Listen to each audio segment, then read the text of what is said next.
Olá, como vai? Tudo certo? Seja muito bem-vindo à última análise da Gazeta do Povo. O Supremo Tribunal Federal está imparável em sua ofensiva para manter todo o país sob rédeas curtas.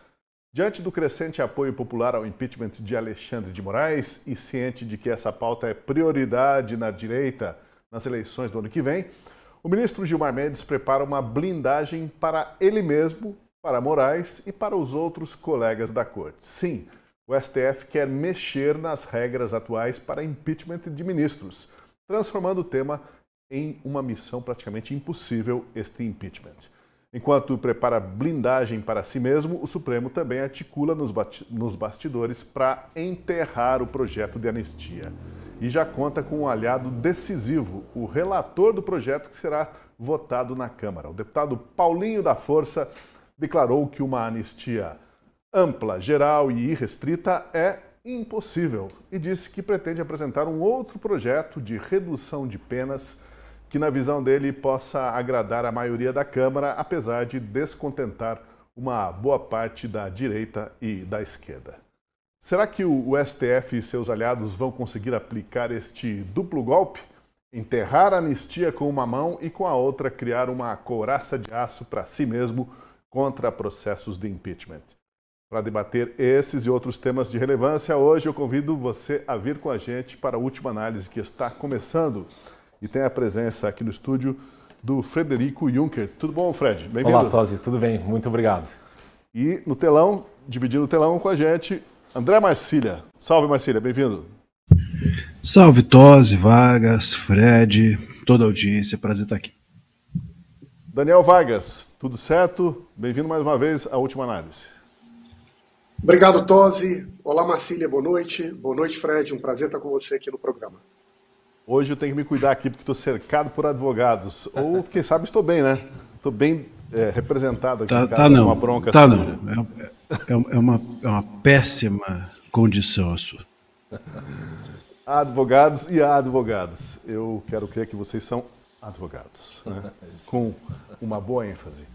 Olha, a aprovação da urgência na tramitação do projeto de anistia na Câmara foi comemorada como se fosse um gol pela oposição e vibrou com o placar de 311 votos a 163.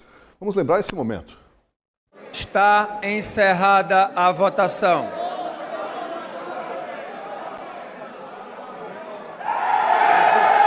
Sim, 311. Não, 163. 7 abstenções. Está aprovada a urgência para a apreciação do projeto de lei número 2162 de 2023.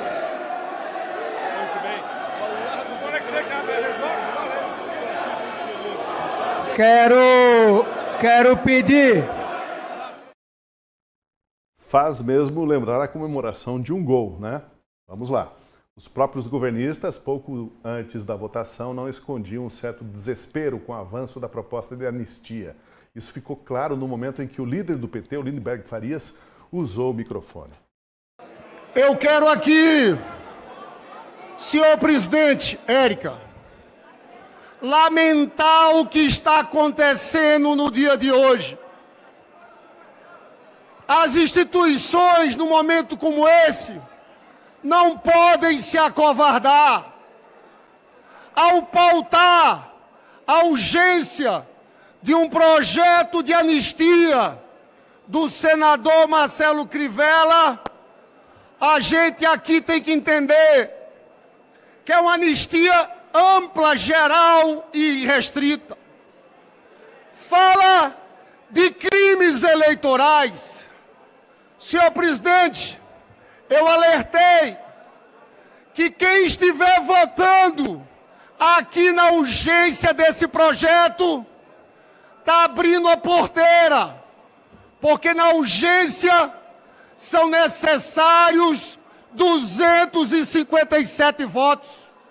Deputado Patrus, as pessoas, os deputados do Centrão, que estão compactuando como esse, estão abrindo a porteira para que com maioria simples eles aprovem o texto que quiserem. Pois então, a julgar pelo tom derrotista do Lindbergh Farias, que chegou a anunciar a facilidade que se desenhava para avançar com a anistia, era de se esperar que o projeto tivesse alcançado um ponto de não retorno. Mas tudo mudou hoje. É como se o gol tivesse sido anulado pelo VAR. O presidente da Câmara nomeou o deputado Paulinho da Força para ser relator de um novo projeto que começará do zero no mérito. E Paulinho da Força veio logo com uma ducha de água fria para quem imaginava que a anistia estava a caminho. Logo cedo, Hugo Mota e Paulinho da Força mandaram um recado conjunto aos brasileiros pelas redes sociais. Olá pessoal, muito bom dia. Estou aqui com o deputado Paulinho da Força, que acabo de escolhê-lo como relator do projeto 2162 de 2023. Quero lhe desejar, Paulinho, sucesso no trabalho, que você possa agir com equilíbrio e que ao final possamos construir a pacificação que o Brasil precisa. Hugo, obrigado pela confiança, a você também, aos líderes aqui, especialmente do centro, que confiaram no meu trabalho, na minha possibilidade de pacificar o país. Quero dizer para você que vou fazer de tudo para que a gente possa sair no final dessa história com o país pacificado. Nem tanto a extrema-direita, nem tanto a extrema-esquerda, mas que a gente possa construir um projeto para a maioria do Brasil, que a gente possa pacificar o país. Esse será o meu papel a partir de agora. Obrigado pela confiança. Vamos em frente. O ânimo deles, né? Vamos em frente, daquele jeito. Tá aí o Paulinho da Força, do Partido Solidariedade, relator do novo projeto para debater a anistia. Um deputado que já chamou os manifestantes de 8 de janeiro de terroristas e tem relações antigas de amizade política com Alexandre de Moraes. O deputado que, como Lula, fez a vida no sindicalismo, disse que o projeto que ele vai apresentar não deve sequer levar o nome de anistia. Será uma proposta de redução de penas. Ou seja, chamaram o VAR e o VAR está anulando o gol que a gente viu ali no começo, que foi comemorado ontem e marcando como se fosse um lateral. Não foi gol, foi lateral. E agora, como é que segue esse jogo? Deixa eu começar ouvindo o André Marcília. Marcília, a gente fez um resuminho aí, né, do que foram as últimas horas, desde ontem à noite, para chegar nesse anticlima aí, essa manifestação do Hugo Mota e do Paulinho da Força, hoje pela manhã. Olha, vocês estão me ouvindo? Tá dando uma travadinha? A tua qualidade da internet está um pouco ruim. Mas o áudio está ok. Mas os seus cabelos, a sua voz estão um pouco comprometidos. Vocês não estão me vendo tão bonito como de costume, mas eu acho que dá para aguentar, né? Olha, mas a minha voz continua mesmo.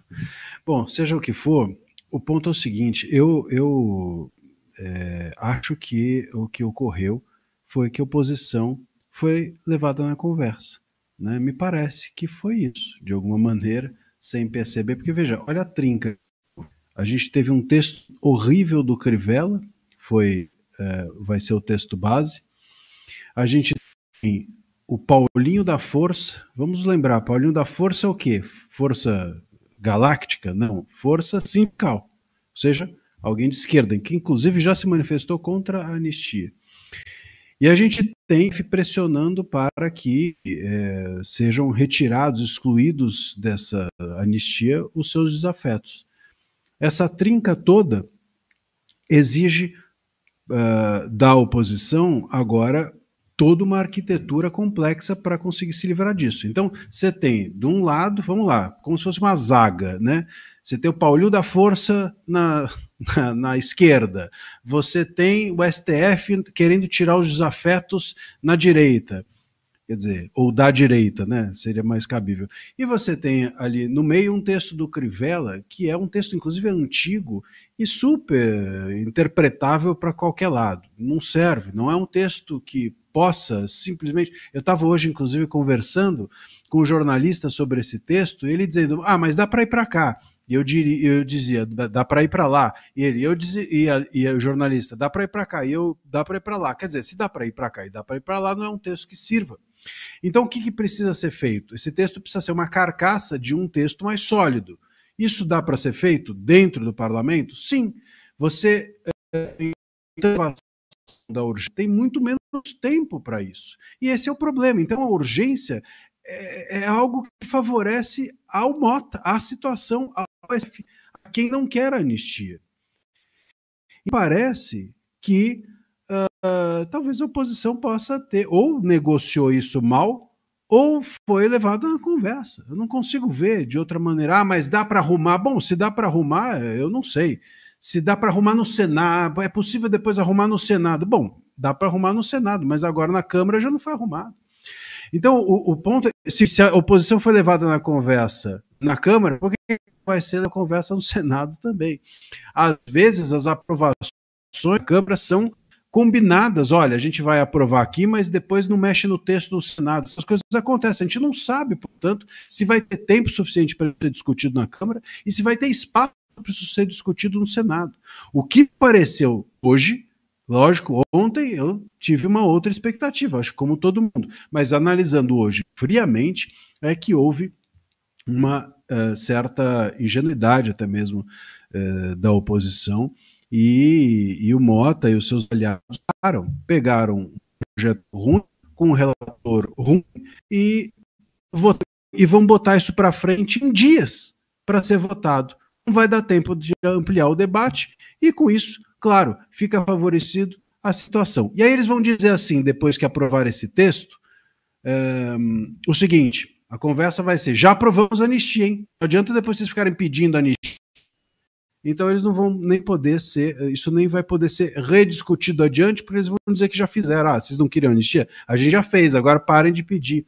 E assim por diante. E mais, tem um último ponto que eu acho relevante. Colocar, muito provavelmente, e a oposição toda, de uma forma geral, numa encruzilhada ou na parede, vamos dizer assim, com o seu eleitorado. Em algum momento eles vão chegar para o Bolsonaro e vão falar assim: e aí, Bolsonaro, você topa, né? É que nem aqueles negócios do Silvio Santos de antigamente. Estou vendo Vargas, aí me lembrei que você põe aquele fone e fazia aquelas perguntas absurdas. Você topa trocar um chiclete por um carro? Vou chegar para o Bolsonaro e falar assim: você topa trocar a anistia que te inclua pela anistia dos réus do dia 8? E o Bolsonaro vai dizer o quê? Se ele disser não topo, vão falar: ó só, tá pensando só em você. Se ele disser topo, o bolsonarismo está excluído do tabuleiro político e isso não pacifica absolutamente nada. Se o Bolsonaro e o bolsonarismo estiverem excluídos da vida política, nós temos uma boa parte dos eleitores que se sentirão fora do jogo político do Brasil. E eles fora do jogo do político do Brasil alimentam um próximo dia 8. Que alimenta o próximo ato de poder desmesurado do STF e inicia-se um novo ciclo. Pois é, a julgar do que ocorreu ontem, eu fiz questão de mostrar ali a manifestação do Lindenberg Farias, parecia que a própria situação, o governo ficou surpreendido com a derrota que estava iminente e ficaram muito irritados e realmente vociferando. Aquilo pareceu genuíno, a não ser que seja um ator muito bom, né? O governo acreditou que estava sendo derrotado, mas foi uma derrota fake. Tem que ser bom em alguma coisa. Foi uma derrota aparentemente fake, né? Que surpreendeu até quem estava achando que estava com a causa perdida. E eis que a causa da sem anistia renasce pelas mãos do Hugo Mota e pelo Paulinho da Força aí, que já chegou colocando a coisa de uma forma bem gelada, né? Disse que nem vai chamar de anistia mais. Vargas, isso está no primeiro ato, né? Vem outros atos aí na sequência, mas tudo muito rápido, como se disse, que foi aprovado por a urgência para esse projeto. Foi dada a largada, parecia que um corredor ia largar na frente e esse corredor está amarrando o sapato e os outros se mandaram, já dispararam com essa pauta. Tosi, eu acho que não vai resolver e pode piorar o problema. Porque a ideia da anistia, e a gente tem discutido isso, é uma troca.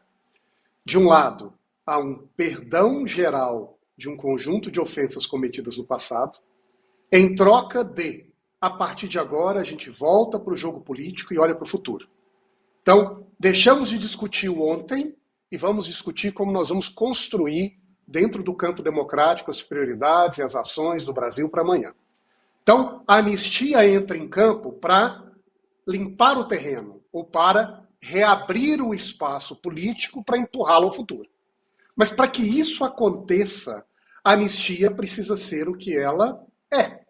de um lado, um compromisso, um pacto de passar a limpo ou de ignorar um conjunto de violações cometidas em relação a um conjunto de atos e ações sensíveis do passado, a partir daí vamos trabalhar o futuro. O que está acontecendo agora, e me parece que em parte tem um descuido daqueles que empurraram a agenda da anistia no Congresso, é de buscar o que seria, a meu ver, o pior dos mundos. Não é um pouco de anistia, que não é tudo aquilo que se espera, e não é também um pouco de pena, que talvez não seja aquilo que deveria ser aplicado. É o pior dos mundos. Eu nem perdoo e eu nem puno. E eu crio algo que é completamente estranho, com a expectativa de, ao fazer isso, eu divido o bolo um pouquinho para você, um pouquinho para você, e nós fazemos as pazes. Mas a maior tendência, especialmente num campo de batalha tão dividido e moralmente sensível como esse que a gente está vivendo, é que nenhum dos lados se contente com esse tipo de propósito ou de solução. Porque, ainda que os deputados depois fiquem um pouco intimidados, olha, eu me dei conta de que quando eu resgatei esse projeto, acabei abrindo um espaço para uma solução que não me contempla, as pessoas, a população, as lideranças gerais, que acham que o que está acontecendo no Brasil não é um processo equilibrado e justo, não vão se contentar. Então, do mesmo modo que há resistências com determinadas posturas e procedimentos do Supremo, que são considerados por muitos como pouco imparciais, para dizer o mínimo, assim também vai ser considerado em relação à proposta de solução apresentada pela Câmara e pelo Senado. As pessoas vão olhar e falar, isso não é anistia. E o próprio relator, Paulinho, em uma entrevista, perguntado por um repórter, disse, de fato, o termo técnico mais apropriado para descrever o que nós vamos votar é um projeto de redução de pena. Mas se for para reduzir pena, tudo bem. Só não é o tipo de ferramenta capaz de endereçar o tipo de problema pelo qual nós estamos hoje vivendo, com o qual nós estamos hoje tratando. É um problema de uma divisão profunda em que os árbitros não têm legitimidade. E se esse tema tiver como última palavra e solução um desses árbitros que é parte da disputa, qualquer solução dada vai ser somente uma etapa e uma continuidade de tensões que vai prosseguir no futuro. Olha, o líder do PL na Câmara, o deputado Sóstenes Cavalcante, mantém o tom combativo e otimista, apesar de tudo. Ele publicou nas redes sociais o seguinte: o deputado Paulinho é um ferrenho crítico do governo do descondenado. Vejam os vídeos dele em suas redes sociais. Tenho plena confiança que a partir de agora vamos começar os diálogos e fazer justiça e anistiar os presos injustamente. Bom trabalho, né? Se referindo ao Paulinho da Força, conte comigo. Bem, o Sóstenes Cavalcante sugeriu que a gente desse uma olhada nas redes sociais do Paulinho da Força para ver que ele é crítico ferrenho do governo Lula. Pois a gente foi lá, deu uma checada e extraiu esse vídeo aqui para a gente dar uma observada, retirado do Instagram do deputado. 3,5 bilhões é o que o Lula vai gastar com propaganda. Como ele não está fazendo nada, ele vai gastar com propaganda para dizer que está fazendo. É dinheiro seu, do teu imposto, jogado no lixo. Se prepare! Ô Lula, se você não fizesse propaganda, dava para você cumprir a tua promessa de campanha, que era as pessoas comer picanha. Isso aí dá para dar uma picanha para cada brasileiro e dá até para farofa. Esses 3,5 bilhões de propaganda que o Lula vai fazer, dava para fazer 40 mil casas populares. Você que não tem casa, poderia ter sua casa se ele não fizesse propaganda. Se você não concorda com essa montanha de dinheiro jogado no lixo, né, para fazer propaganda, compartilhe esse vídeo aí, ajuda a divulgar, quem sabe ele para de fazer propaganda. De fato, a gente viu, o Paulinho da Força é crítico do governo Lula, mas, vale lembrar também, ele apoiou a eleição do petista em 2022. É um sindicalista, como Lula, e o Sóstenes Cavalcante disse que até agora não houve discussão do mérito da anistia, apenas a definição do relator do projeto e que o diálogo está só começando. Agora, Fred, será que o PL vai ficar sozinho, o Partido Liberal vai ficar sozinho nessa luta por anistia? Os outros partidos ligados ao Centrão vão embarcar mesmo na canoa da redução das penas, achando que isso vai pacificar alguma coisa? Pois é, Tosi, a situação é complicada e delicada, né? Me parece que assim, o papel do Sóstenes, na condição de líder do PL, fazer esse aceno para o relator, me parece o Sóstenes é um animal político, ele que construiu e reuniu as assinaturas para que o requerimento de urgência fosse pautado, mas me parece que a expectativa em relação ao Paulinho, se a gente for olhar quem é o Paulinho, não é das melhores. E por que essa expectativa não é das melhores? Que o Paulinho, de fato, ele não está hoje na base do governo Lula. Ele apoiou o Lula em 2022. No entanto, o seu partido não foi contemplado com os cargos que ele esperava. É por isso que ele se afastou da base do governo Lula. E o Paulinho ali está na condição, na verdade, de tropa de choque do Supremo Tribunal Federal. Porque essa questão da anistia, para além de ser, não é tanto a recusa, a aprovação de uma anistia, é menos uma pauta do governo Lula e muito mais uma pauta dos ministros do STF. Quem que é o Paulinho? O Paulinho é um amigo pessoal do ministro Alexandre de Moraes. Ele foi beneficiado, inclusive, o Paulinho havia sido condenado em 2020 num processo envolvendo um esquema de desvio de recursos de financiamento do BNDES, uma pena de 10 anos de prisão, e o voto pela absolvição por insuficiência de provas, no caso, foi do ministro Alexandre de Moraes, junto com o Marco Aurélio. Ele acabou, inclusive, interpondo ali embargos infringentes, e esses recursos foram acolhidos agora em 2023 e ele foi absolvido. Até porque teve até uma questão em 2022, uma discussão sobre a elegibilidade do Paulinho. Ele registrou a candidatura com base na condenação de 2020, a Justiça Eleitoral negou, aí ele recorreu ao STF e conseguiu em última hora, dia 29 de setembro, imagina, alguns dias antes da eleição, ele conseguiu registrar sua candidatura e acabou sendo eleito como suplente. E só em 2023 o TSE caça o titular da cadeira por infidelidade partidária e ele assume o mandato. Então, você veja que ele tem uma ligação histórica e de amizade com o ministro Alexandre de Moraes, foi beneficiado uma série de decisões por esse Supremo Tribunal Federal. E veja, por que eu digo que ele é da tropa de choque do Supremo? O ano passado, ele impetrou um mandado de segurança perante o STF numa questão da PEC que está tramitando hoje no Congresso para limitar as decisões monocráticas dos ministros do Supremo, e ele entrou com esse mandado de segurança justamente para beneficiar os ministros. Agora, há 2 dias, agora no último dia 16, ele, obviamente, que acordado com os ministros do Supremo, entrou com uma DPF, que foi distribuída, olha que coincidência, caiu na mão do ministro Gilmar Mendes. Qual que é o objeto dessa DPF? Ele questiona se alguns artigos da lei do impeachment, a lei 1079 de 1950, teriam sido recepcionados ou não pela Constituição de 1988. E qual que é a tese ali invocada pelo Paulinho, o Solidariedade, no caso, que é quem tem legitimidade para promover essa DPF?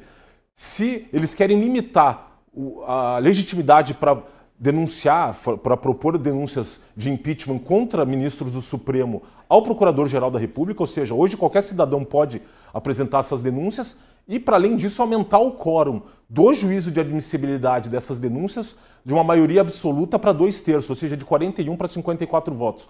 Então você vê claramente essa jogada casada do Hugo Mota, indicando o Paulinho como relator do caso, na mesma semana em que há 2 dias atrás o Paulinho entrou com uma ação no STF para beneficiar os ministros do Supremo. Então, me parece que é um jogo de cartas marcadas. De fato, você vê uma vitória de pirro, eu vi, é óbvio, o pessoal comemorou, 311 votos, é um quórum elevado, né, na questão do requerimento de urgência, para aprovar uma PEC são 308 votos, mas fica muito claro que os deputados aí de oposição caíram no conto do vigário. Agora, esse aceno do Sóstenes, ou eles exercem uma pressão muito grande sobre o Paulinho, mas é muito difícil. Ele já deu essas declarações dizendo, olha, primeiro, não é anistia. Como bem lembrou o Vargas, a anistia é um perdão e esquecimento sobre os fatos. Eles estão falando em redução de pena. É isso que a gente quer? Uma mera redução de pena? Sabendo da forma como o Supremo atuou em todos esses casos? Né? Da forma como o próprio ficou escancarado por meio do voto do ministro Luiz Fux, que as ilegalidades praticadas, questão da incompetência absoluta do Supremo Tribunal Federal para julgar essas pessoas, ausência de individualização de condutas, não se trata aqui de reduzir penas, se trata de dar, né, um tratamento justo a essas pessoas, e o tratamento justo passa, sim, por anistiá-las, e me parece que, de fato, a oposição depositou esperanças agora nessa votação, mas o prognóstico é muito ruim com base, considerando essas declarações agora já do Paulinho, e essa ligação histórica que ele tem com o ministro Alexandre de Moraes, com demais ministros do Supremo Tribunal Federal, e ele é da tropa de choque do Supremo dentro do Congresso Nacional. E é interessante se analisar o timing dessa votação. Ontem 3 fatos ocorreram na sequência. Essa votação com o discurso do próprio Hugo Motta dizendo, olha, né, vamos aqui, precisamos pairar acima da esquerda e da direita, arrumar uma solução de consenso. No mesmo dia em que o Davi Alcolumbre dá um discurso dizendo que estava incomodado com essa pauta, com o perdão da palavra, já está enchendo o saco dele, porque de fato ele está sendo pressionado na questão do impeachment e da anistia também, porque o próprio Davi Alcolumbre... O que o Davi Alcolumbre falou um tempo atrás? Olha, ele propôs a solução da redução de penas, justamente o que o Paulinho está falando. E o próprio discurso do Barroso, lá dizendo também das sanções, falou das sanções do governo americano, mas se vê que uma articulação aí, STF e lideranças do Congresso, especialmente os presidentes das duas casas, porque é um jogo de cartas marcadas. Infelizmente hoje, até sabendo a condição, e essa questão da PEC da blindagem, que o Hugo Motta, especialmente, o pai dele sofrendo operações da Polícia Federal, até uma questão eleitoral agora que ele quer lançar o pai candidato ao Senado em 2026, num estado majoritariamente lulista, ele até quer o apoio do Lula, segundo se especula no bastidor. Então, um cenário delicado, e me parece que o Hugo Motta estava resistindo a pautar a anistia e pautou agora, mas já com esse acordão de bastidor para que não seja de fato, né, haja esse triunfo da tese da anistia, mas uma mera redução de pena que não me parece suficiente, como bem lembrado pelo Marcílio e pelo Vargas, né, para pacificar o país e de fato a gente conseguir virar uma página. Até porque, para que isso aconteça, o Supremo tem que deixar de se comportar como ator político e não me parece que com a mera anistia eles vão deixar de fazer se não tiver a própria questão do avanço do pedido de impeachment contra o Alexandre de Moraes. Parece então que todo aquele aceno, aquela aparente simpatia do Paulinho da Força, aquele rosto mais jovial, né, por causa da plástica, bem esticadinho ali, né, amigável, na verdade está operando a oposição em 2 frentes. A gente já vai falar dessa frente que quer dificultar qualquer processo de impeachment lá dos ministros do STF. O Paulinho, o partido dele, Solidariedade, é que provocou o Supremo para debater isso. E também está na frente de transformar a anistia em qualquer outra coisa que não leve esse nome. Agora, sim, ainda antes da votação ontem, da urgência do projeto de anistia, o deputado do PSOL, Guilherme Boulos, estava irritadíssimo. Ele convocou uma grande manifestação para o próximo domingo. Hoje vai ser o dia da vergonha. Depois de terem aprovado a PEC da blindagem, da impunidade, os canalhas que estão ali, bolsonaristas, a direita com o centrão, aprovou a PEC da impunidade, agora botando a toque de caixa, não abriu nem discussão para votar a urgência da PEC da anistia. Toque de caixa. O Hugo Motta conduziu, não é, ali com um trator e agora já está em votação. Se aprovar a urgência da anistia, é rua. Rua. Então, pessoal, domingo é rua no Brasil inteiro. Nas redes sociais, o Guilherme Boulos mantém essa convocação para protestos no domingo. Mas será, Marcília, que após as primeiras declarações aí do Paulinho da Força, o Boulos ainda está com a mesma energia, a mesma raiva para ir se manifestar na rua, ou agora ele já está se dando por satisfeito nessa altura? E vão lá uns gatos pingados no domingo, mas a manifestação já não tem toda aquela motivação que ele aparentava ontem diante da iminente derrota lá na votação da urgência. Olha, eu fiquei impressionado com esse vídeo agora, porque eu já tinha visto, mas eu não tinha reparado como ele está parecido com o Lula, né? Na fala. O negócio, a fala dele é igual aquela coisa meio feita com rouca, né? Uma voz rouca. Ele está realmente no caminho, hein? Incrível. Ele só não consegue fazer o que o Lula fez durante parte da sua vida, que é colocar gente na rua. Talvez ele tire as pessoas da rua e coloque dentro das casas que ele ocupa. Mas tirar as pessoas da casa e colocar na rua, ele ainda não foi exitoso em fazer isso em momento algum. As manifestações da esquerda a respeito desse, aliás, não só desse, mas de qualquer assunto nos últimos anos, tem sido sempre lamentável. É uma democracia, a defesa da democracia, não tem povo. É incrível, né? A gente tem visto recorrentemente manifestações de pessoas supostamente antidemocráticas, com milhares de pessoas nas ruas, e 3, 4 pessoas que estão em favor da defesa da democracia. Então eu não sei, enfim, que democracia é essa que não tem povo, né? Todo povo é golpista, só os 11, né, e o Boulos e uma meia dúzia de gatos pingados ali é que são os realmente representantes da democracia, o representante das pautas nobres, o representante dos valores constitucionais, enfim, é uma democracia sem povo que vive à esquerda há alguns anos. E fica muito e cada vez mais difícil chamar todo mundo de golpista, né? Fica muito difícil excluir da democracia o povo, recivilizá-lo, porque ele não condiz com aquilo que você gostaria que ele fosse. Nós vivemos um país muito estranho, um país em que existe uma elite de esquerda, não só de esquerda, tem uma elite de direita também que muito se parece com a elite de esquerda. Se conversam no elitismo e não na ideologia, são mais parecidos do que diferentes e por isso saem do armário da esquerda ou da direita com facilidade para se cumprimentarem uns aos outros. Mas, tirando isso, nós temos há algum tempo uma elite de esquerda governando esse país, né, e querendo fazer com que o povo se amolde a ela, ou que o povo responda aos estímulos dela, e quando o povo não responde, ela é golpista. Quando o povo não responde, errado está o povo.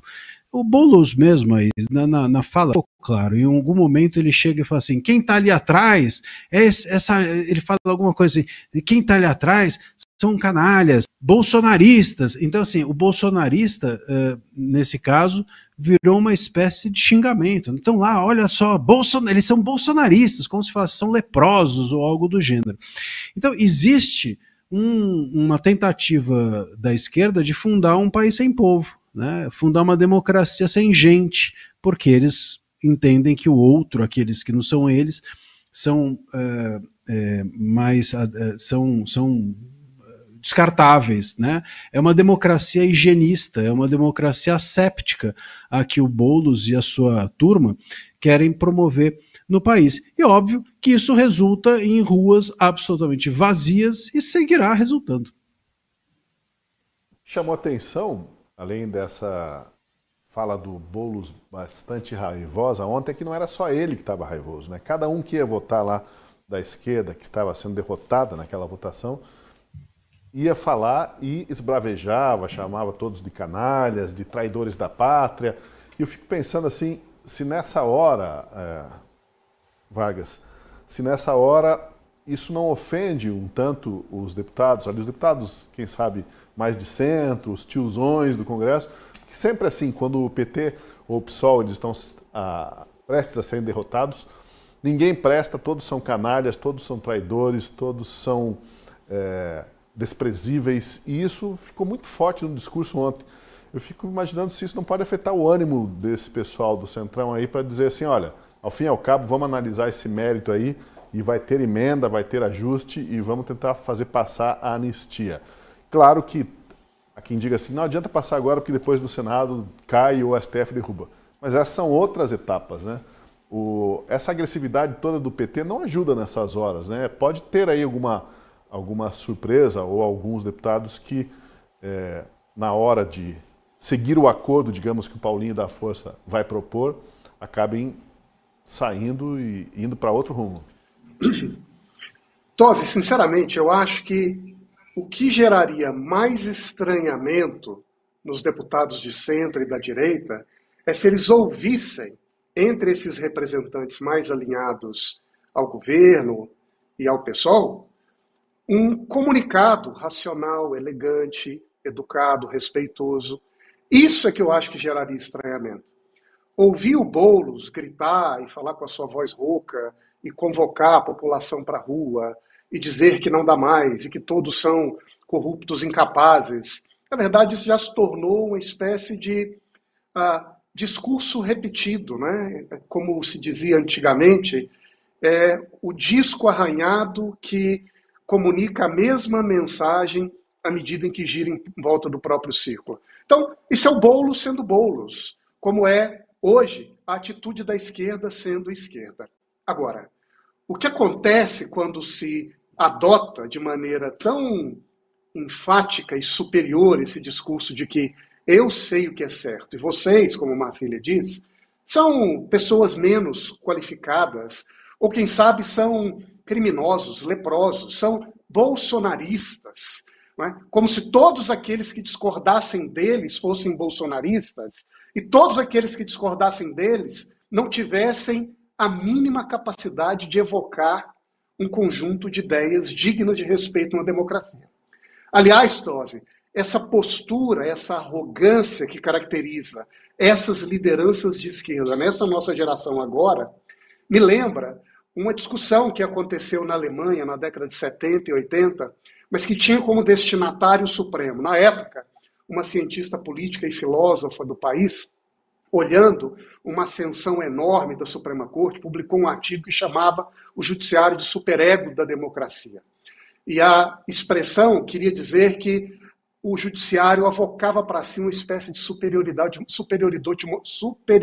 moral, como se fossem aqueles filósofos do pensamento clássico que têm uma capacidade de enxergar onde as pessoas comuns não enxergam.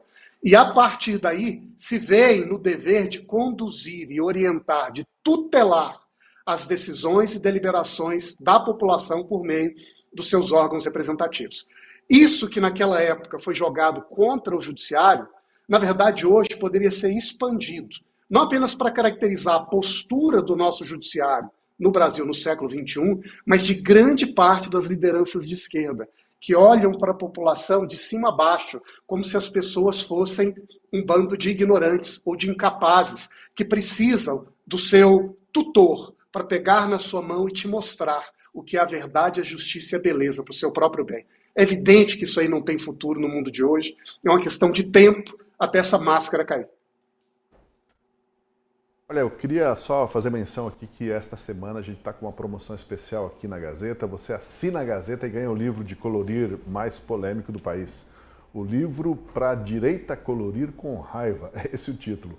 Livro para a direita colorir com raiva, uma criação do colunista Paulo Pozonov com a equipe da Gazeta. Para você colorir como quiser ou presentear quem acha que precisa desestressar para entender o cenário atual do nosso país. Além do livro, você garante acesso a todo o conteúdo da Gazeta do Povo e você pode assinar por R$ 27,90 por mês e receber o seu exemplar exclusivo.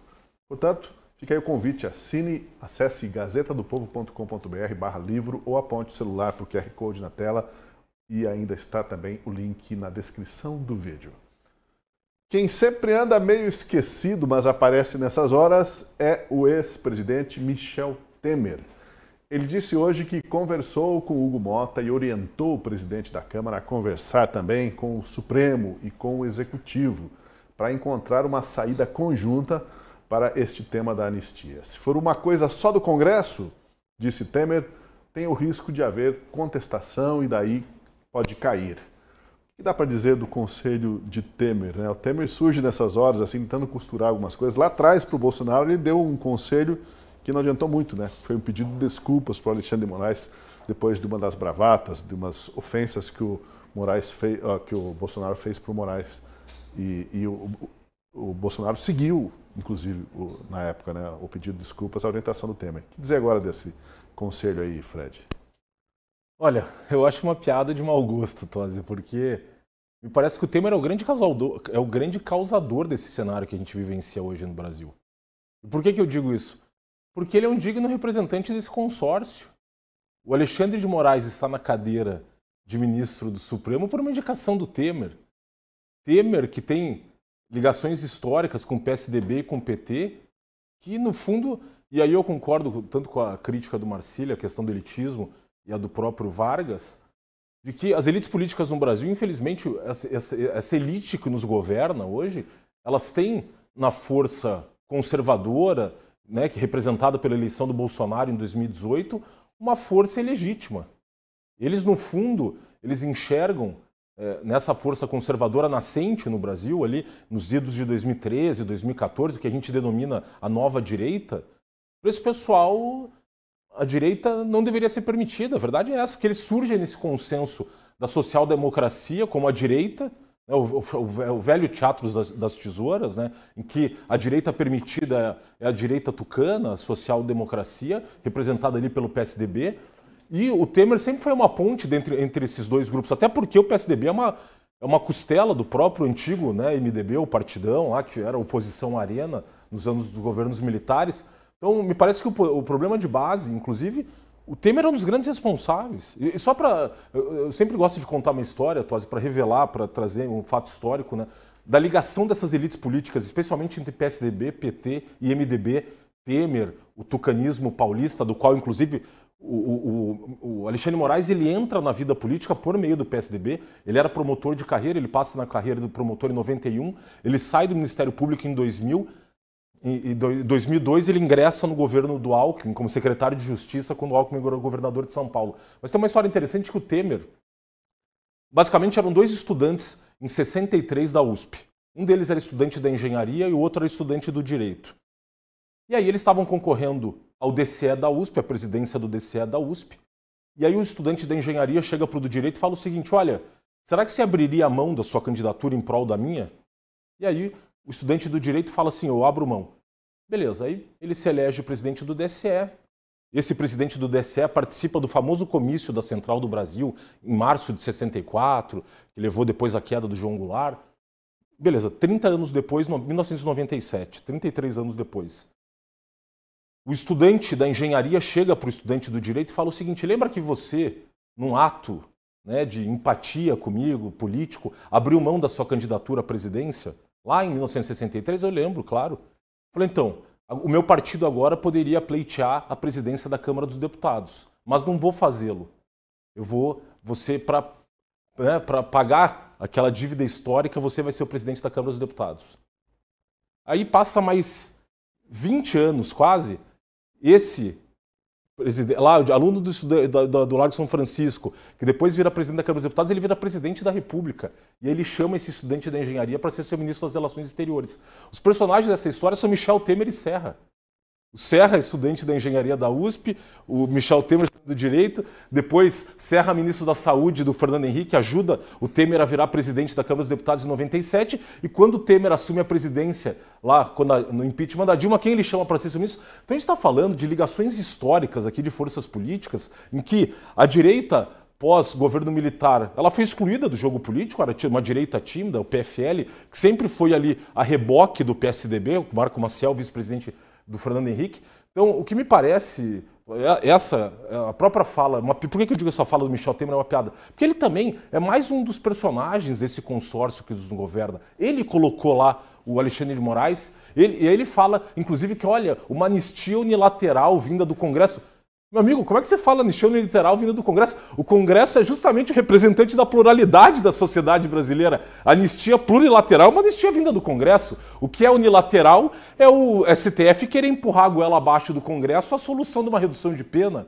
Então, você vê o contrassenso. E aí as pessoas já também, uma certa ilusão, eu vejo algumas pessoas às vezes falando do Temer com uma certa saudade, porque o Temer fez a reforma trabalhista. Ok, a reforma trabalhista foi excelente, ela corrigiu uma série, né, de problemas que nós temos da CLT, né, e modernizou a legislação trabalhista, mas assim, o erro dele, da indicação, o erro ou acerto na visão do controle dessa elite do poder, é justamente que ele indicou o Temer justamente por... o Alexandre de Moraes justamente por isso. E só para complementar, Tosi, tem um grande estudioso do direito constitucional comparado, chama Han Herschel.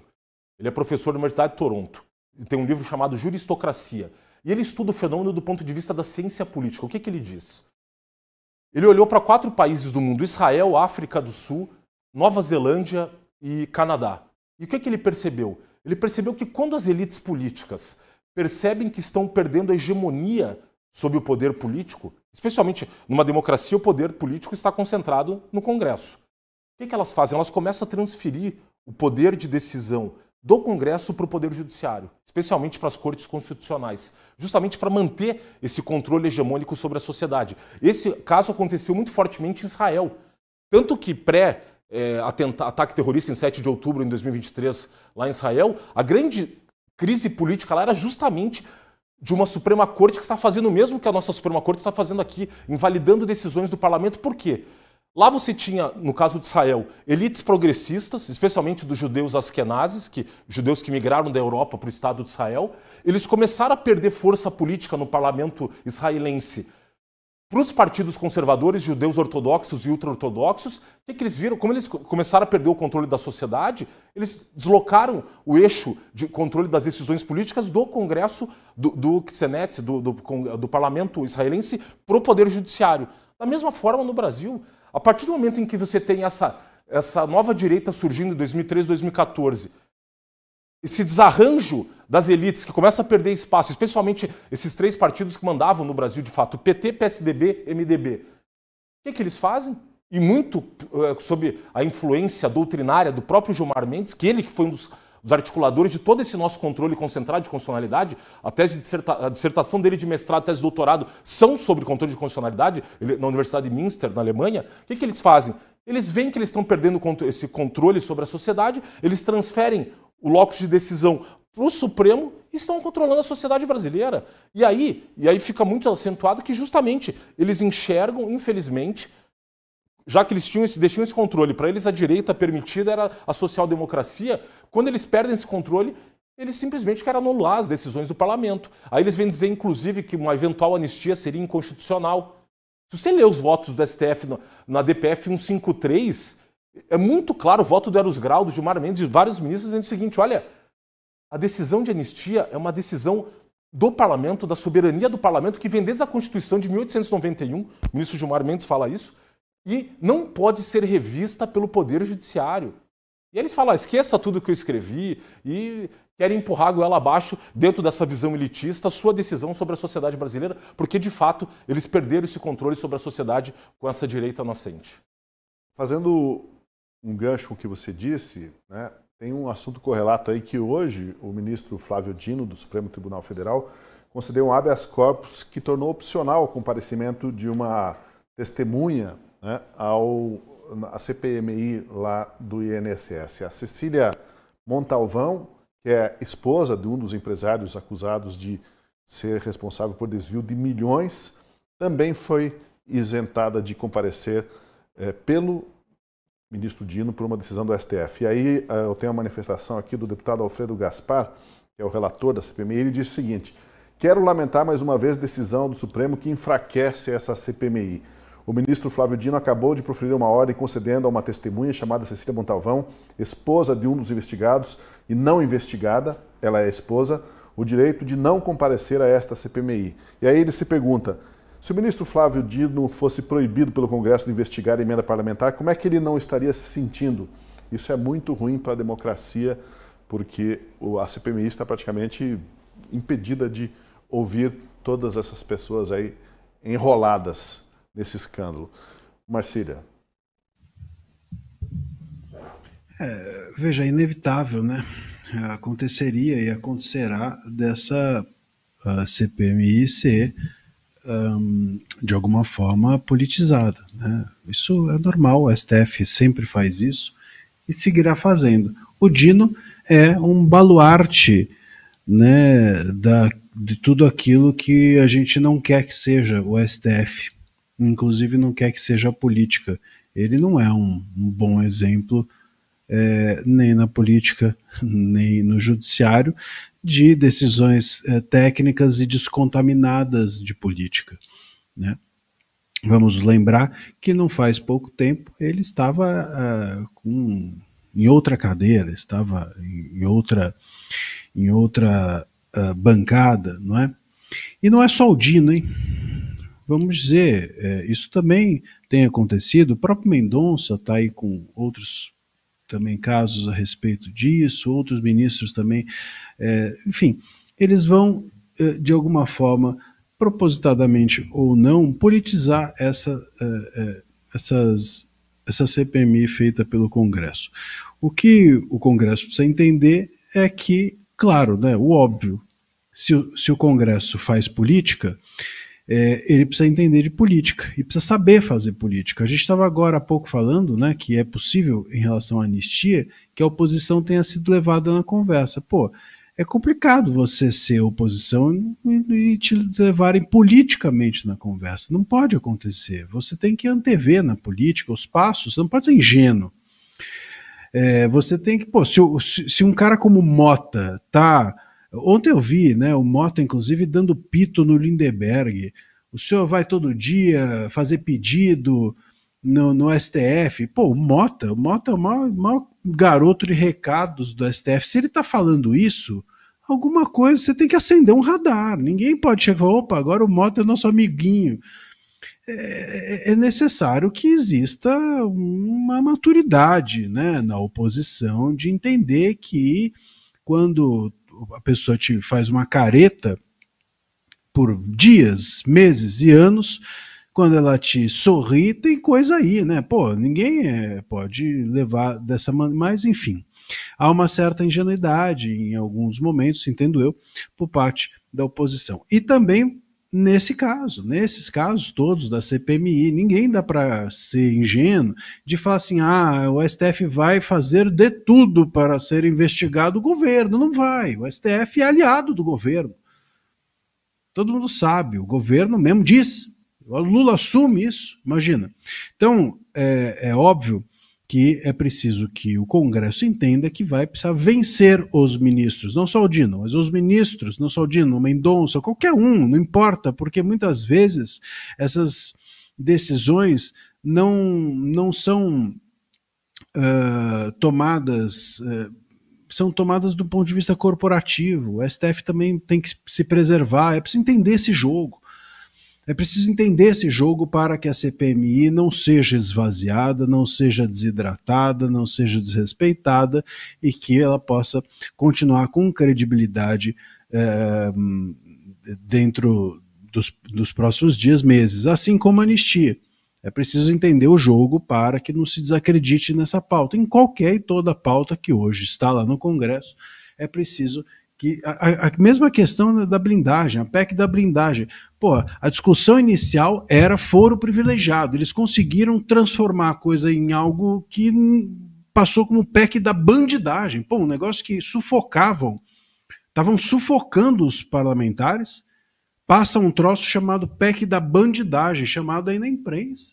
E fica difícil mesmo defender que aquilo foi adequado. É como se chegar, mas tem o foro privilegiado aqui, ele vai também ser contingenciado porque os crimes de fala também vão precisar de aprovação. Sim, mas é você usar a quimioterapia para tratar gripe.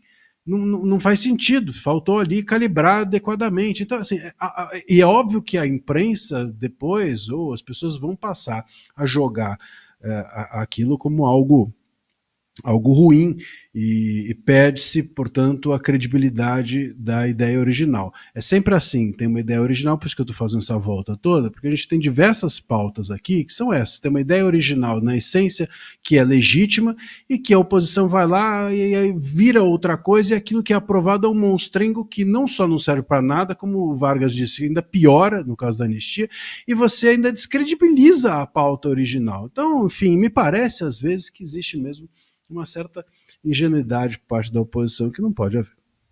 Voltando ao tema da anistia, o que não faltam na imprensa são versões de supostos acordões que estariam sendo costurados nos bastidores para uma proposta que, ao fim e ao cabo, não seja barrada no STF. Parece que essa é a maior preocupação.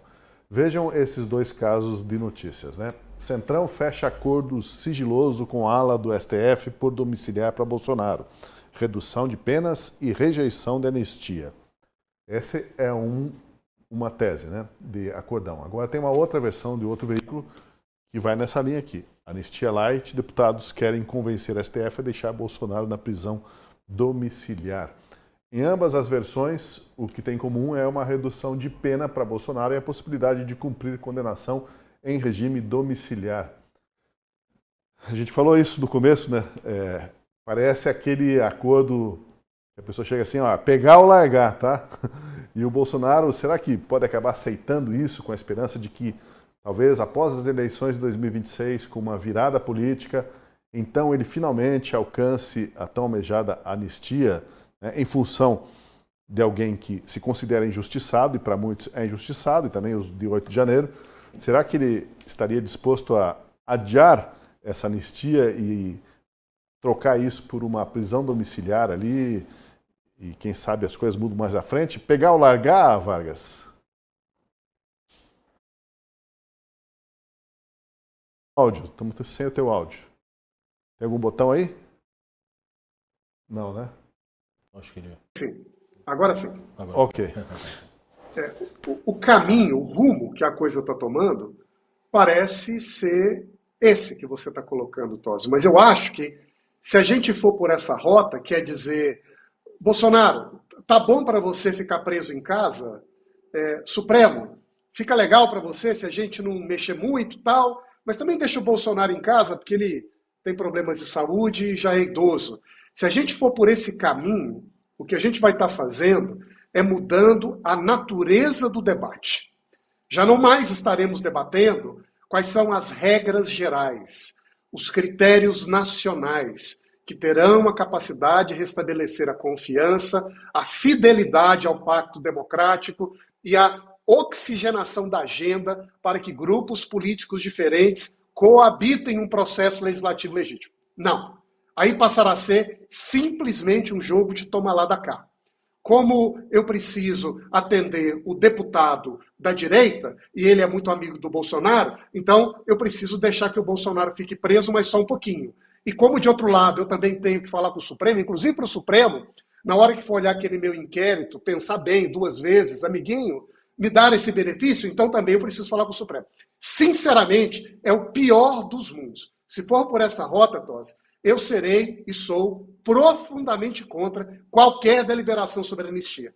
O papo de anistia não pode ser uma troca, não pode ser uma divisão para atender um conjunto de interesses particulares num jogo precário.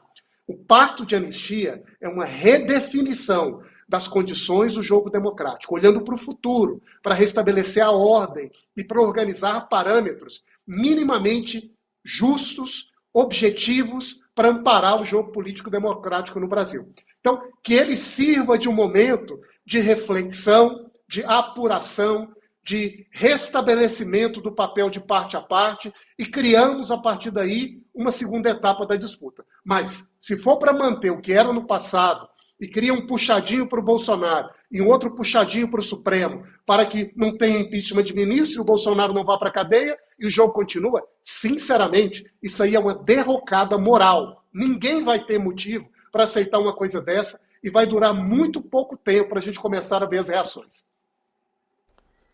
O que te parece, Fred, sobre essa situação em que vão chegar, imagino que vai chegar, já deve ter chegado várias vezes o recado para ele, né? Ó, pegar ou largar, estão costurando esse acordo, querem fazer a coisa dessa forma, você se livra da papuda.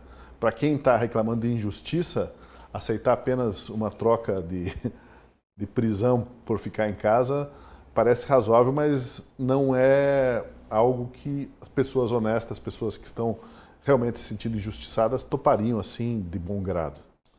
Pois é, Tosi, eu acho que qualquer acordo nesse sentido, a gente tem que dar razão para as autoridades americanas quando dizem que o Bolsonaro, nessas condições, ele é um refém.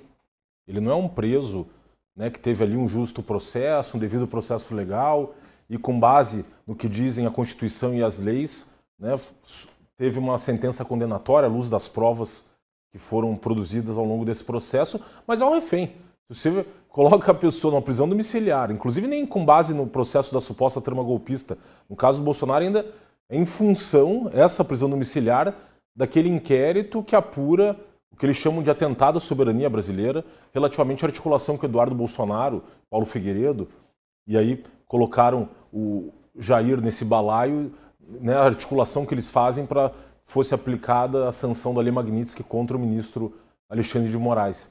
Então, a gente tem que concordar então que o Bolsonaro, dadas as condições, você buscar um acordo, colocar ele, você colocou ela nessa situação de uma prisão domiciliar e aí querer ficar negociando com ele, você tem um refém. Que aí você está mantendo a prisão dele, ou relaxando a situação dele, ou agravando a situação dele em função de conveniências políticas e não do que dizem a Constituição e a lei do país. Eu acho que isso é o mais grave e que está muito escancarado para o mundo, né? Que o que está acontecendo hoje no nosso judiciário, especialmente na Suprema Corte, especialmente no gabinete do ministro Alexandre de Moraes é que não se trata ali mais de um juiz aplicando a Constituição e as leis, conforme, né, o artigo 5º da Constituição, lá que prevê o rol dos nossos direitos fundamentais, mas de uma perseguição política pura e simples, e com...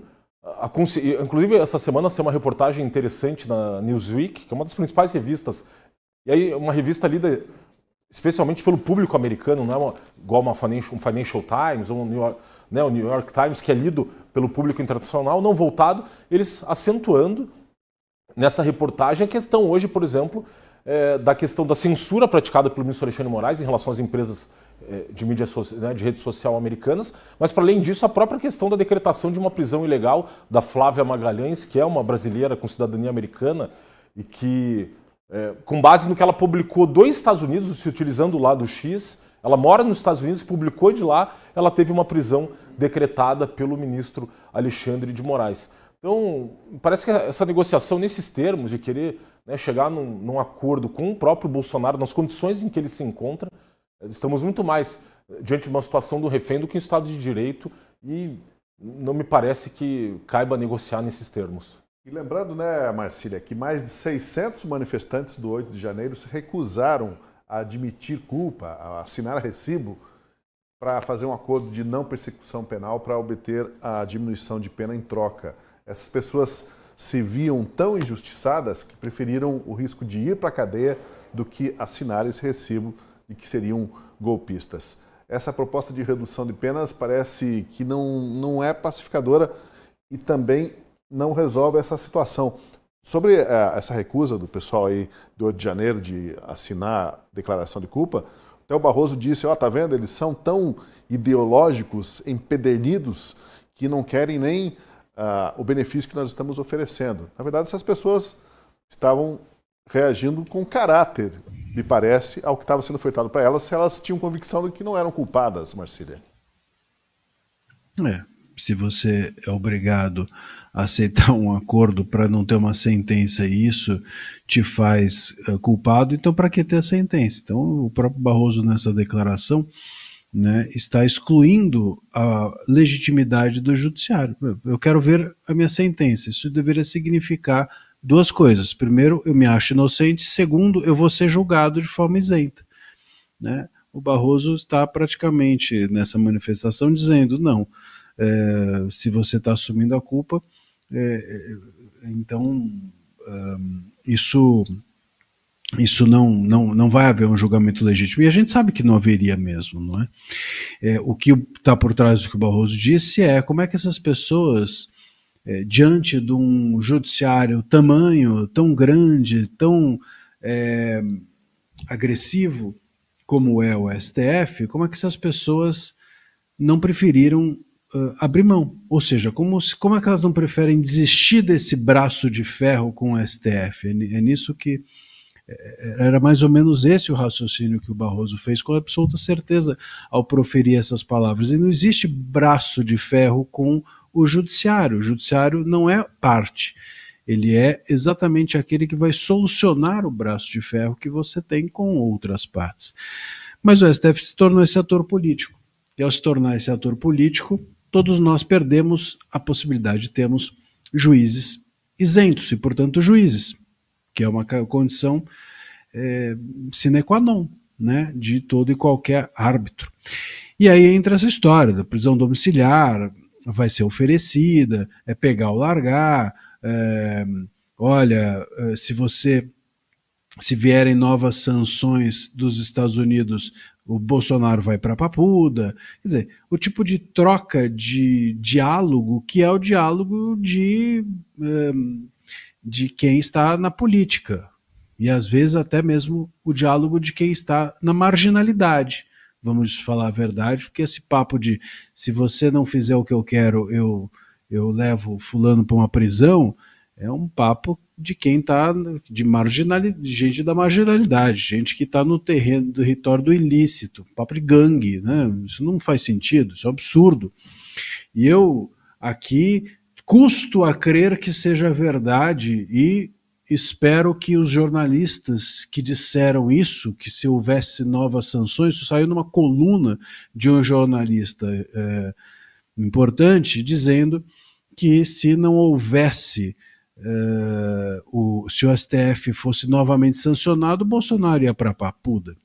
Então, quer dizer, se a gente entra nesse tipo de diálogo, bom, aí não tem mesmo mais volta. Nós temos um judiciário totalmente politizado. E aí essa questão de prisão domiciliar, prisão não domiciliar, essa questão de admitir culpa ou não admitir culpa, diminuição da pena ou não, se anistia, se não é, tudo isso é jogado fora. A gente está diante aqui simplesmente de política. Então, tanto faz a Constituição, tanto faz o nome que vai se dar a isso, tanto faz o texto que vai se colocar numa redação de um projeto, tudo tanto faz, porque a gente está fazendo política no pior sentido, que é uma política com a espada na cabeça. Qualquer acordão que for feito tendo o STF como um ator, um maestro, para usar um termo que não merece o STF, maestro é um termo muito positivo, mas eu vou usar esse para não usar um outro que possa nos causar problemas aqui, ou mais problemas. Mas o maestro, se o STF for o maestro de um acordo, não é acordo, isso é coação.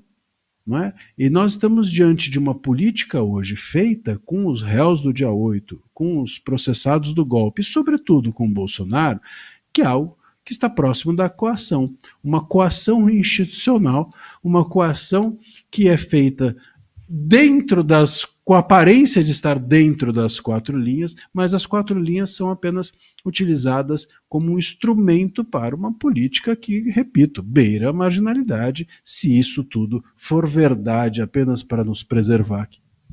Pois é, eu fico pensando que uma pessoa de bem, ela até foge para outro país, mas não aceita, né, se submeter a uma situação em que ela tem que se dobrar a uma autoridade só porque ela é autoridade e confessar algo do qual ela tem certeza que não cometeu, não praticou nenhum ilícito, né? Foi o que aconteceu com esse pessoal do Rio de Janeiro. Muitos se mandaram e falaram assim, não, eu não vou me submeter a ser preso a essa corte, não. E foram para fora do país, para onde deu, né? Para Buenos Aires, para... Nossa, se me permite só um comentário, você vê o grau de humilhação desses acordos a que foram submetidas essas pessoas, mediante coação, que elas eram obrigadas a frequentar um cursinho para aprender o que é a democracia. Que lembra muito aqueles campos de reeducação obrigatória na China maoísta, que quer matar, no fundo, a liberdade de consciência do cidadão, obrigando a goela abaixo, sabe, uma coisa quase lavagem cerebral. É uma coisa... Reeducação, é uma coisa, assim... E a gente vivendo isso no Brasil, é triste o momento que a gente está enfrentando no Brasil, nos recordando... o Wagner estava comentando, né, o propósito, a grandeza do Instituto da Anistia. Se me permitir só compartilhar aqui 2 discursos históricos no Senado Federal do Brasil, 2 trechinhos muito breves. Um deles é o do Cunha Mello, no senador do PTB do Amazonas, em 1961, ele tratando da anistia, estava sendo ali uma discussão em 61 dos militares que haviam tentado impedir a posse do João Goulart quando o Jânio Quadros renuncia ao cargo. Ele disse o seguinte, olha, acalmando os espíritos, cicatrizando as feridas, olvidando as mágoas das lutas políticas e esquecendo vinganças. A anistia é imposta pelo objetivo de trazer a paz à sociedade depois de violentas comoções.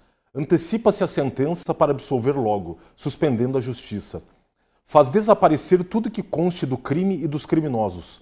É o epílogo dos crimes políticos. Esquece e extingue as consequências de todos eles, devolvendo à sociedade a sua ordem e tranquilidade. E aqui em 56, o outro senador, o Nelson Firmo, em relação a uma anistia que se defendeu ali com militares que tentaram depor o Juscelino Kubitschek. E ele disse o seguinte, olha, ele fazendo um pedido ao JK para que ele reconhecesse a anistia desses militares, falando, olha, a simples rendição dos rapazes rebeldes não importará em paz se o governo não souber desarmar os espíritos. Domine-os perdoando-os, anistiando-os, jamais usando da força e da intolerância. Entre na história por uma porta ampla e nunca por um desvão estreito e escuro. Os maiores governantes estadistas do mundo foram tolerantes e generosos. É na tolerância que reside a força de um estadista. Acho que o Brasil, nesse momento, precisa de estadistas e, infelizmente, temos poucos deles, né? Teria que fazer esse tipo de manifestação, chegar para o Paulinho da Força, porque ele quer matar no ninho a anistia. Já deixou claro isso hoje, vai ser uma batalha e tanto. Enquanto o projeto de anistia está sendo engavetado para dar lugar a esse perdão parcial, o STF, que não quer ouvir falar de anistia alguma, se movimenta para garantir uma espécie de anistia antecipada para si mesmo, para o próprio STF. Sim, o Supremo se mexe para aumentar o nível de dificuldade para qualquer projeto futuro de impeachment contra algum de seus ministros. O Fred até tinha falado isso antes. Hoje, o ministro Gilmar Mendes pediu informações sobre as regras de impeachment para o Congresso Nacional, para a Advocacia Geral da União e para a Procuradoria Geral da República. A resposta, ele deu prazo para 5 dias. Mendes é o relator de 2 ações movidas, uma pela Associação dos Magistrados Brasileiros e a outra pelo Partido Solidariedade, que é o partido do Paulinho da Força. Ambos questionam a Lei 1079/50, a lei do impeachment. Basicamente, a Associação dos Juízes e o partido político dizem que a lei atual facilita demais o afastamento de um ministro da Suprema Corte, porque qualquer cidadão pode protocolar esse pedido no Senado e, se o presidente da Casa colocar para votar, uma maioria simples já significaria que o ministro estaria empichado. Fácil demais, eles argumentam. Alguém aí tem dúvida de que Gilmar Mendes vai mexer os pauzinhos para criar uma jurisprudência que complique o processo de impeachment? Agora, Marcília, se isso não é casuísmo, o que é casuísmo, né? Já antecipando os movimentos eleitorais da política para o ano que vem, peraí, vamos endurecer, tornar bem difícil, praticamente impossível, missão impossível, impeachment de um ministro do Supremo. Como é que funciona isso? Funciona da seguinte forma. Vamos nos lembrar aqui, inclusive, que quem fez esse pedido foi a AMB, que é a Associação dos Magistrados do Brasil. Então, quando vocês estiverem de olho no STF, fiquem de olho no judiciário inteiro. E também o Partido Solidariedade, que é o partido de quem? De quem? De quem? Vamos ver se vocês adivinham? Do Paulinho da Força. Olha só, que coincidência. Então, muito bem.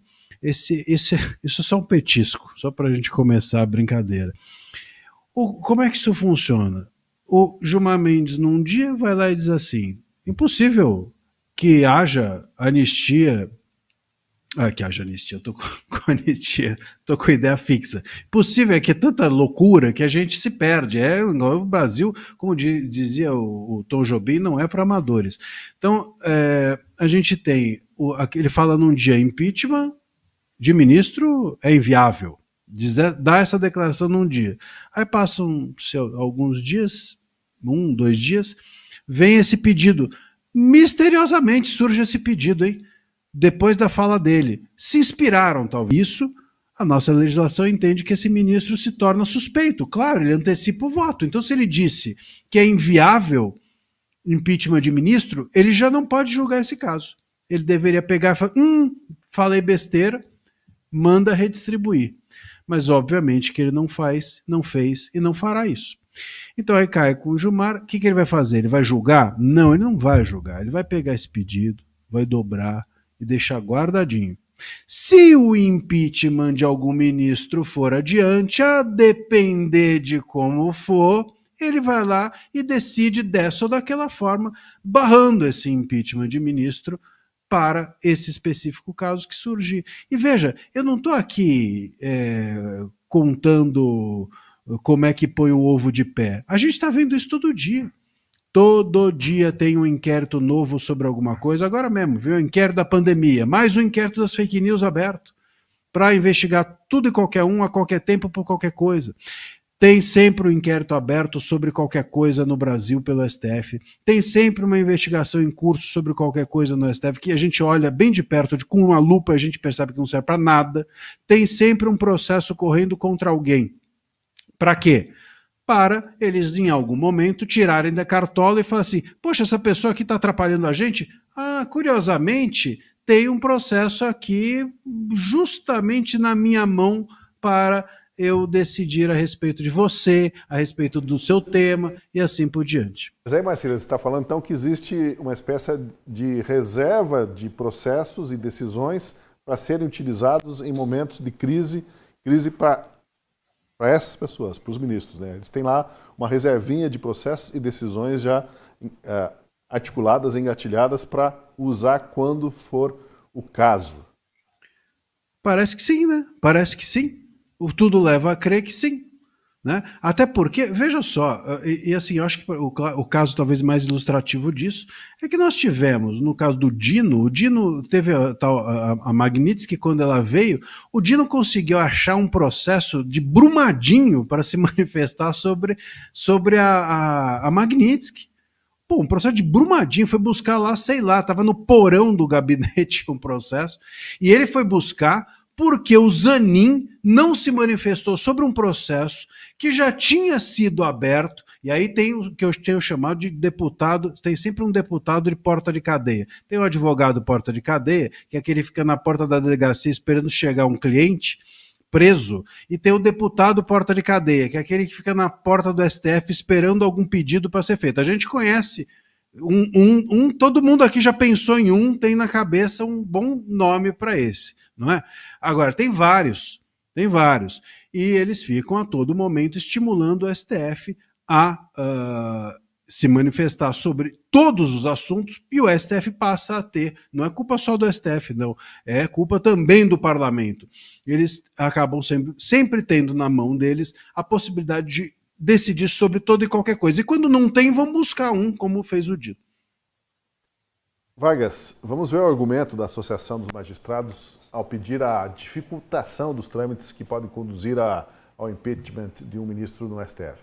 Segundo a reportagem da Gazeta do Povo, para a AMB, a lei do impeachment, ao deixar de conferir salvaguardas funcionais aos ministros do Supremo, não fragiliza somente a situação jurídica deles, mas deixa desprotegido todo o sistema institucional que alicerça o Estado de Direito, os direitos fundamentais e o funcionamento da democracia.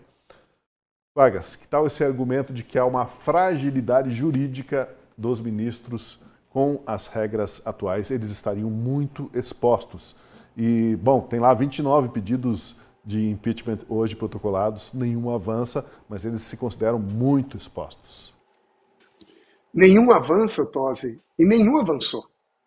Já houve dezenas de protocolos de pedidos de impeachment de inúmeros dos ministros do Supremo, e eu não me recordo de um único momento em que tenha havido um debate sério sobre a possibilidade de realmente se iniciar um trâmite do processo de impedimento de um ministro do STF no Congresso. Então, se o argumento apresentado pela AMB é um argumento empírico, um argumento sobre a verdadeira força ou proteção de um ministro para o exercício das suas funções, é só olhar para a realidade brasileira, em que o Supremo decide sistematicamente sobre os casos mais sensíveis e divisivos ideologicamente do Brasil ao longo dos últimos 30 anos.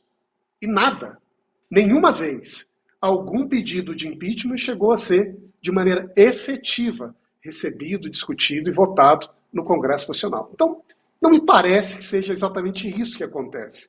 Ao contrário, o que acontece é que nós estamos agora vivendo um momento em que os ministros, eles passaram de fase no exercício da sua tarefa e aprenderam que quando você tem um estoque de processos acumulados, da ordem de quase 19 mil processos estocados aguardando votação no Supremo, combinado com um amplo poder monocrático de ministros individualmente agirem, tomando decisões, inclusive na forma liminar, com grande potencial de impacto sobre a vida política do país.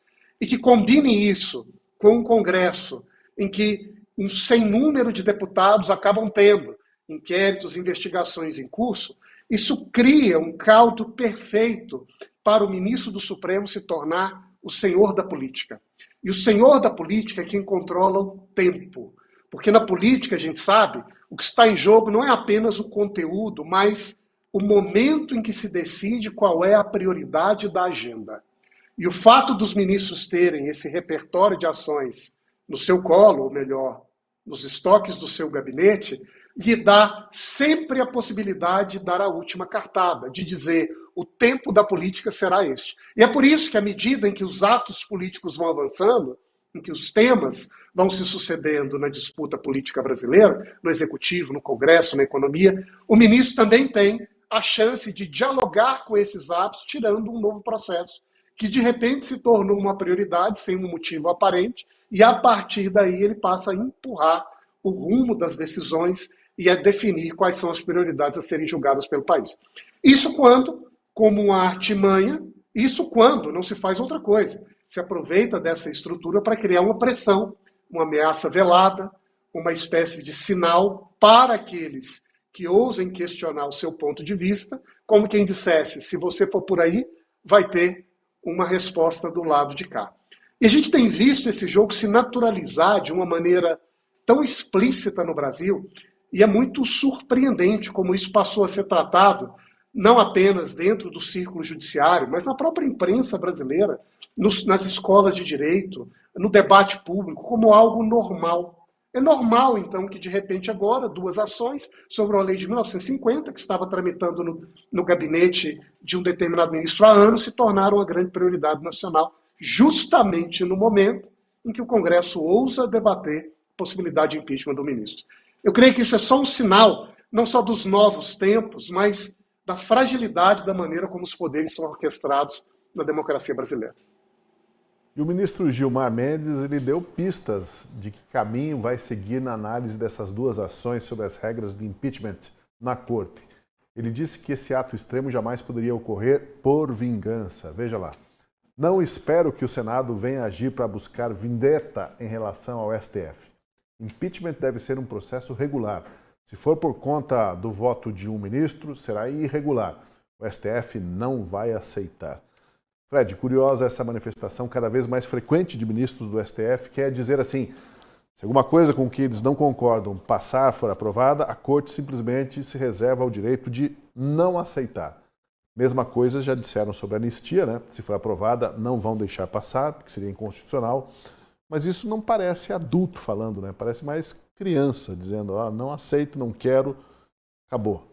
Pois é, Tosi, eu até tenho brincado que a gente discutiu a questão da adultização das crianças, né? Mas o grande problema do Brasil hoje é a infantilização dos adultos, especialmente dos adultos integrantes do Supremo Tribunal Federal. E no caso, especialmente do Gilmar Mendes, tem um advogado no X, o Enio Viterbo, que ele fica contando quantas vezes o ministro o Gilmar Mendes dá entrevistas. Só nesse ano ele já deu 25 entrevistas, você imagina? E uma delas, inclusive, ele desrespeitando a lei orgânica da magistratura, fazendo um comentário depreciativo sobre o voto do ministro Luiz Fux, que desmontou toda a farsa do julgamento. Multiplique isso por 4, pelo menos, ou 5, se for contar também os vazamentos, as conversas ao pé do ouvido com as fontes do Supremo, né? Pois é. Aí... E o que me surpreende, eu acho que como o Vargas comentou, é o grau de degradação institucional do país, sem que haja, por parte especialmente da imprensa, né, uma questão, a imprensa que exerce essa função de uma consciência do país, de apontar esses abusos e cobrar por uma correção de rumos do que se transformou o Supremo Tribunal Federal. Nós temos, por exemplo, na própria questão da anistia, os ministros dando declarações absolutamente inconstitucionais. O caso, por exemplo, agora negando que esses crimes que foram imputados aos réus do 8 de janeiro, que não seriam suscetíveis de graça ou anistia. Você vai lá, você abre a Constituição no artigo 5º, inciso 43. Tem lá, diz que não é suscetível de anistia. Tráfico de drogas, terrorismo, tortura e crimes hediondos. Nenhum dos 5 crimes imputados a esses réus do 8 de janeiro está nessa lista. Ou seja, segundo a Constituição brasileira, esses crimes são sim suscetíveis de anistia. E vai lá, o ministro Gilmar Mendes, o ministro Luiz Roberto Barroso, falam a mais deslavada mentira, mas sim, sem vergonha, sem corar, como se fosse, sabe? Então isso, o grau de degradação, o próprio ministro Barroso ontem, eu assistindo o discurso dele negando que houvesse censura no Brasil. Eu atuei em casos do inquérito das fake news, o Marcília foi o primeiro advogado ali do caso da censura da revista Cruzoé. Como é que o ministro tem a coragem de chegar para 220 milhões de brasileiros e dizer assim, olha, não há censura no Brasil? Mas como assim? Ou não há decisões buscando produzir efeitos extraterritoriais? Hoje até, no Sem Rodeios, eu comentei, o ministro, ele fez questão ontem nesse discurso de dizer que ele morou nos Estados Unidos, estudou nos Estados Unidos, trabalhou nos Estados Unidos. Então é muito simples. Se o inglês dele está afiado, ele abre lá a petição inicial do caso da Rumble e você vê lá Quantas decisões o ministro Alexandre de Moraes não direcionou a Rumble, uma empresa que não tem operação no Brasil, simplesmente determinando que ele censurasse usuários da empresa? Você falou aí dos Estados Unidos, tem um momento aqui agora de vergonha alheia, viu? Porque eu estou vendo aqui a notícia de que os Estados Unidos restringiram a circulação do ministro da Saúde, o Alexandre Padilha, em Nova York. Ele vai lá para a reunião da ONU, né, junto com o Lula. Ele vai poder se movimentar lá apenas em 5 quarteirões próximo do hotel onde ele vai ficar, ele e se levar algum familiar. Ele conseguiu o visto, que foi especial para essa ocasião, porque foi cassado o visto dele, mas nessa condição, Marcília, de liberdade condicional para o Alexandre Padilha lá em Nova York, os americanos falaram, não, tudo bem, você vem, mas não pode sair dessa área restrita aqui. Isso, enfim, é mais um capítulo aí, né, de como o Brasil está exposto, né, internacionalmente. Eu confesso para você que eu olho para isso, não me agrada, né, porque esses caras não estão nem aí para isso. Quer dizer, eles estão, como o Barroso se preocupou, mostrou que ele tinha laços, né, com os Estados Unidos, ele fez um discurso outro dia, acho que hoje ou ontem, enfim, eu tô velho, eu me perco no tempo, mas ele estava ali claramente combalido, né, pelas sanções, por não poder mais entrar nos Estados Unidos, mas tirando isso, eles se sentem totalmente blindados, essas autoridades. O problema só é como isso atinge a nossa imagem internacional, né? Isso é que é lamentável. Agora, é um pouco isso. Nós temos de entender, e eu hoje participei de um debate e estava falando exatamente isso. Mas foram buscar nos Estados Unidos não deviam se meter aqui. Mas foram buscar nos Estados Unidos aquilo que aqui não se resolveu.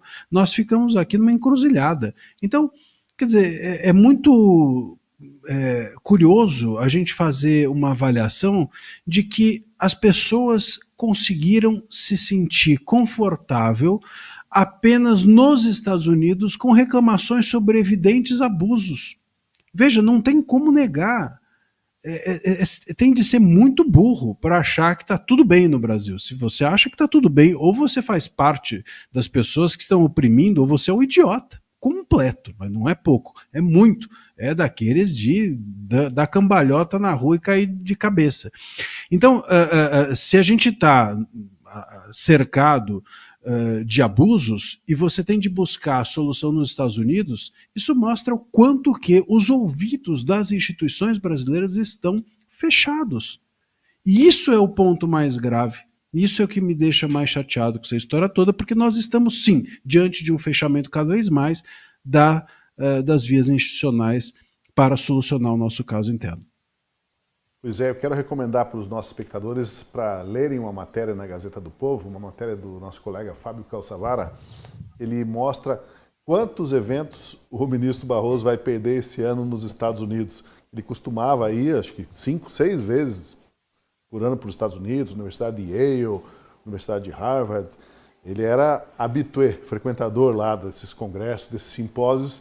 Esse ano, 0 para ele, né? Então imagina a frustração do Barroso, que se achava lá um intelectual, né? E ia debater com colegas, com expoentes do direito, e agora está sancionado e não pode fazer essa viagem. Ou se vai que ele consegue uma autorização, mas daí assim, ó, ministro Barroso, você pode ficar apenas aqui ao redor da universidade, devidamente vigiado, né, para eles se sentirem, até curioso, né, sentem um pouco as restrições que são impostas, por exemplo, ao Bolsonaro. Né? O Bolsonaro não pode ficar não pode ficar 5 minutos ali, que teve que dar explicações. O ministro Alexandre de Moraes pediu explicações porque ele ficou 5 minutos parado depois de ser atendido no hospital enquanto o médico dava entrevista. O Alexandre de Moraes intimou a Polícia Penal do Distrito Federal a dar explicações por que o Bolsonaro ficou ali livre, 5 minutos, num espaço público. Esse é o nível de justiça ou de direito que se pratica hoje no país. Né? Algum comentário para finalizar aí, Vargas? Daí a gente se despede. Olha, Tosi, eu acho que tem uma terceira hipótese, além das duas colocadas pelo Marcília. Uma é a burrice e a outra é o interesse. Mas tem também uma espécie de má-fé, né, que às vezes caminha entre essas duas, daqueles que buscam estrategicamente se posicionar como aquela pessoa que quer ganhar o lucro, ganhar o mérito por criar uma camuflagem de normalidade. Então, são aqueles que, diante de qualquer problema, virão a público para dizer as instituições estão funcionando.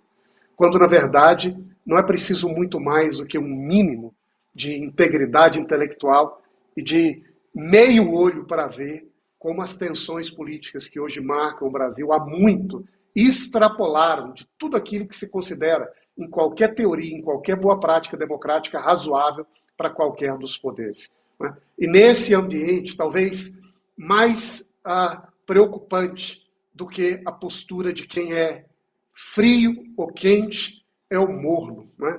E assim, porque és morno e não és frio nem quente, vomitar-te-ei da minha boca. Apocalipse 3,15. É isso que eu creio que está faltando nesse momento no Brasil.